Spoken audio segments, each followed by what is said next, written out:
സിനിമയുടെ വ്യാജ പ്രിന്റ് നിർമ്മാണത്തിന് പിന്നിൽ വൻ സംഘമെന്ന് പോലീസ് കണ്ടെത്തൽ. വളപട്ടണം പോലീസ് നടത്തിയ അന്വേഷണത്തിലാണ് വ്യാജ പതിപ്പ് സംഘത്തെക്കുറിച്ച് വിവരം ലഭിച്ചത്. അതിന്റെ ഭാഗമായിട്ട് ഈ പ്രിന്റ് കണ്ട സമയത്ത് അതിന്റെ ക്ലാരിറ്റി നല്ലതായി തോന്നിയുണ്ട്.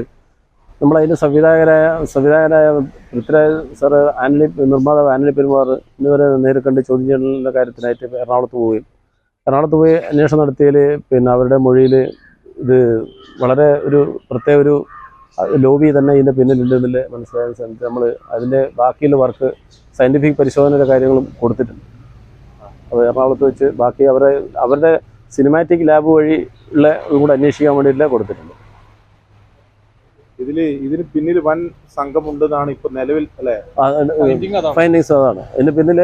പൃഥ്വിരാജിന്റെ അദ്ദേഹം ആദ്യം നിർമ്മാണം ചെയ്ത സിനിമയാണ് മറ്റേ ഗുരുവായൂർ അമ്പലനടയിൽ.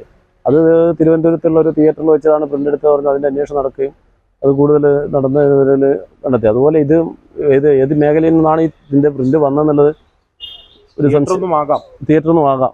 ആ രീതിയിലൊരു സംശയം നിലനിൽക്കുന്നുണ്ട്. എമ്പുരാൻ സിനിമ ചോർന്നത് തിയേറ്ററിൽ നിന്ന് തന്നെയാണെന്നാണ് പോലീസ് നിഗമനം. അന്വേഷണ സംഘം ആന്റണി പെരുമ്പാവൂരിന്റെയും പൃഥ്വിരാജിന്റെയും മൊഴികൾ രേഖപ്പെടുത്തി. പിന്നിൽ വൻ ഗൂഢാലോചനയെന്ന് പോലീസ്. പാപ്പിനിശ്ശേരിയിലെ കമ്പ്യൂട്ടർ സ്ഥാപനത്തിൽ നിന്ന് വ്യാജ പതിപ്പ് പിടിച്ച കേസിലെ അന്വേഷണമാണ് നിർണായകമായത്. സമഗ്ര ന്യൂസ്, കണ്ണൂർ.